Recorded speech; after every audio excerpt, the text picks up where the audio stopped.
Hey, it's Billy. And it's Pat. And we're buying a house.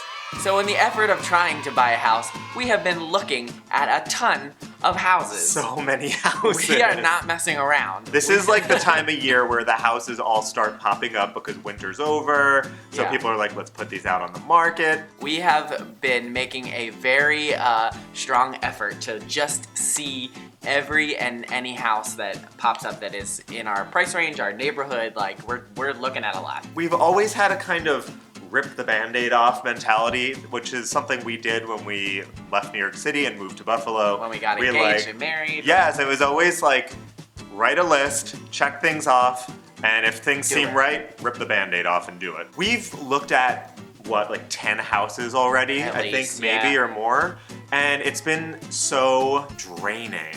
I guess I thought when we looked at houses, we would look at houses and just kind of make a general, like, this one could be a good idea, or this one's not a good fit for us. Yeah. It doesn't work like that. No. You actually have to go and put like 110% of your mental and emotional energy into any house that is a slight possibility of being the house that you might buy. Yeah. Like, you have to go through your day-to-day life, think about the projects you're working on, your financials, and you have to think of like how your life will change from moving to this house in this specific neighborhood. Mm-hmm. For example, it's like one of the places we looked at is farther away from our work, but closer to more things we could walk to, like on the weekend. So we're like, oh, that's great, it's so close. But you work 5 days a week. You go to and from work twice a day. We have one car. We have one car, yeah. One of us might have to take the bus, or we'd have to carpool, and it's not on the way of any of my coworkers to go to work for me to carpool anymore. It's very,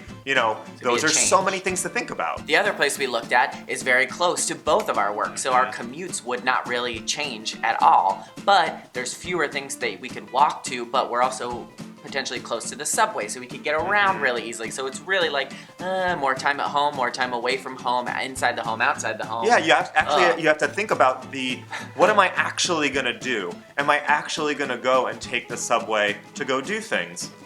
Yes, probably. I think so, but these are all the things you have to think about. Like, and are we actually gonna walk in that other neighborhood to go to those restaurants often?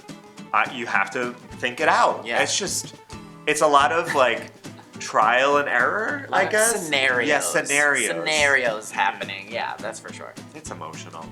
The good news is that because we've seen so many houses, we're, I think, getting better at immediately disqualifying ones based on where they are, the quality of the house, all the factors, the price, but we're getting like more and more focused on what we want and what we need, which I think is really helping to immediately say like, this one maybe, this is a no, this one is a definite maybe, that kind of stuff. And there's surprisingly a lot of no's that I noticed right away. We've seen many houses that we just not a good fit, which is nice not to have to think in depth about those houses, and you just concentrate on the ones that seem to be potential contenders. Thanks for going on this journey with us. Yeah. It's moving along quickly. And thank you for...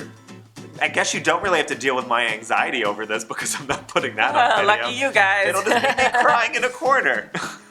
Can't wait for that. I'll make sure to record it. Follow us on Snapchat.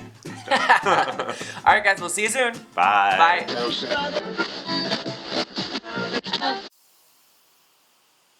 What do you do? What were you doing? That was the Lauren thing. I'm just doing it. Oh, okay. Am I not allowed to? Well, Am I not allowed to? I can do what I want.